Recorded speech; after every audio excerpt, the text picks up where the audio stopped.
Hello everyone. तो आज हम मैथ के परसेंटेज चैप्टर के कुछ क्वेश्चन करने वाले हैं। तो देखते हैं, चलो। और सभी क्वेश्चन हैं जो अलग अलग कॉन्सेप्ट पे बेस्ड हैं, आपको रिवीजन के लिए अच्छा है और समझने के लिए अच्छे हैं। जो क्वेश्चन बार बार आते हैं ये सब क्वेश्चन है जो एसएससी हो गए, रेलवे हो गया, इसमें बार बार पूछते हैं। मतलब ऐसे समझो कि हर सेट में एक दो क्वेश्चन आता ही रहता है। तो चलो समझते हैं।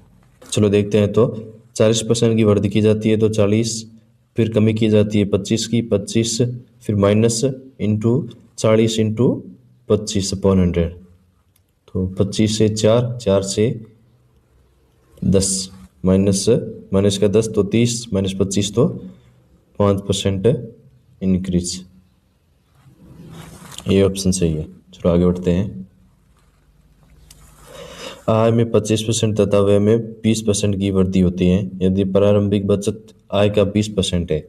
आय मान लेते हैं 100 है, बचत मान लेते हैं 20% है, तो 100 का 20% 20 होता है, प्लस पीछे बचा ये व्यय हो गया। ठीक है। तो क्या बोला कि आय में 25% की वृद्धि की जाती है, तो इसमें 25%, 100 का 25% 25 हो गया, और व्यय में 20% की वृद्धि की जाती है। इसके अंदर 20% मतलब 1/5, 80 का 1/5 कितना होता है? 16। तो 16 की वृद्धि की जाती है। तो पूछा है हमें ये कि ये बचत में कितनी वृद्धि होगी। ठीक है। तो भी आय में टोटल वृद्धि हुई है 25, व्यय में 16 होगी, तो 4 5 9, 9 इसमें वृद्धि 9 की हो जाएगी। 20 पे 9 की वृद्धि होगी इंटू 100, 20 15 100, ये 45% की वृद्धि होगी। ठीक है। इसमें ऑप्शन में 45 नहीं है, यहाँ काट कर लो 45%। ठीक है। नेक्स्ट क्वेश्चन देखते हैं।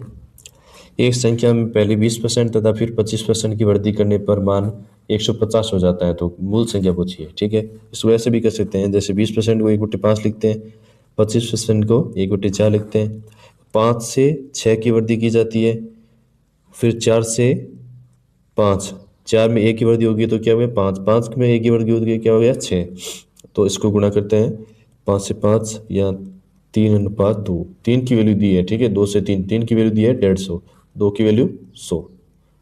आंसर कितना है? 100 हो जाएगा, सी। Question number 4।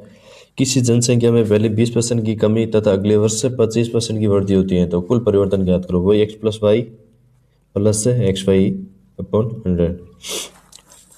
किसी जनसंख्या में पहले 20% की कमी की जाती है, -20 प्लस 25 माइनस 25 इंटू 20/100। 4 5 माइनस का 5, तो ये हो गया 0, नो चेंज आएगा, कोई भी वृद्धि या कमी नहीं होगी। ठीक है। एक व्यापारी अंकित मूल्य पर 20% की छूट देने के बाद भी 20% का लाभ कमाता है, तो अंकन पर या मार्कअप परसेंटेज पूछा है। ठीक है। तो ये डायरेक्ट कॉन्सेप्ट होता है CP/MP का। 20% अंकित मूल्य पर छूट दी जाती है और 20% का लाभ होता है, प्रॉफिट होता है 20, तो ये 120 हो जाएगा। और ये 20% की छूट दी जाती है, तो 100 में से 20, ये 80। इसको भी ऐसे लिख सकते हैं 100 प्लस 20 बराबर 120। तो 4 से ये 2, ये 3। ठीक है। तो अंकन प्रतिशत पूछा है, 2 से ये 3 हो गया, 1/2 इंटू 100, 50%। बी ऑप्शन सही। एक मिश्रण में दूध और पानी का अनुपात 3:2 है। 20% मिश्रण निकालकर पानी मिला दिया जाता है, तो दूध का नया प्रतिशत याद करो। ठीक है। इसको हम लिख लेते हैं 30 और 20%, में कोई चेंज नहीं होगा। वैसे भी मिश्रण 20% निकाला जाता है, तो ये भी क्या है, ये मिल्क है, ये वाटर है। ठीक है।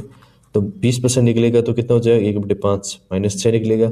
ये भी 20% निकलेगा तो कितना हो जाएगा 1/5, मतलब 4 निकलेगा। 6 निकाला, 24 बच गया, 4 ये 16।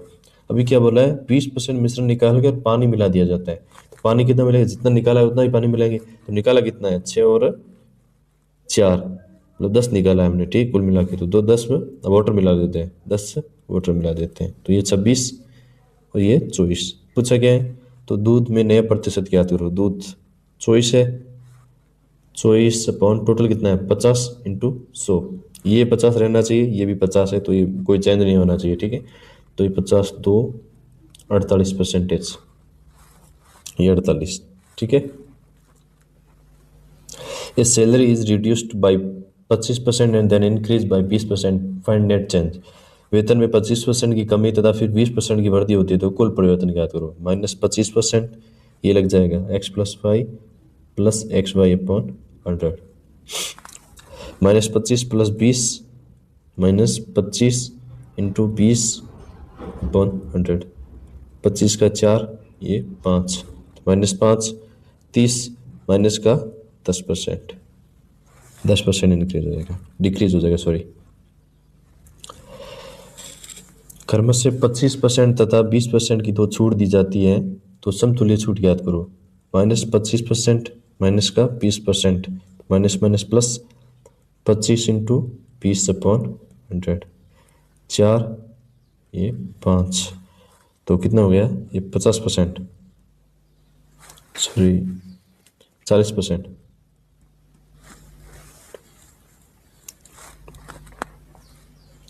यदि ए का 30%, ए का 30%, बी का 50%, बी का 50% है तो ए अनुपात भी पूछा है, तो इसमें तो क्या है 100 से 100 गया, 0 से 0। ए के सामने क्या है 5, बी के सामने क्या है 3, 5:3 हो गया, क्या है 5:3। क्वेश्चन नंबर 10, एक व्यक्ति किसी वस्तु को 20% हानि पर बेचता है, हानि की पूर्ति के लिए उसे कितने प्रतिशत लाभ पर बेचना चाहिए, ठीक है।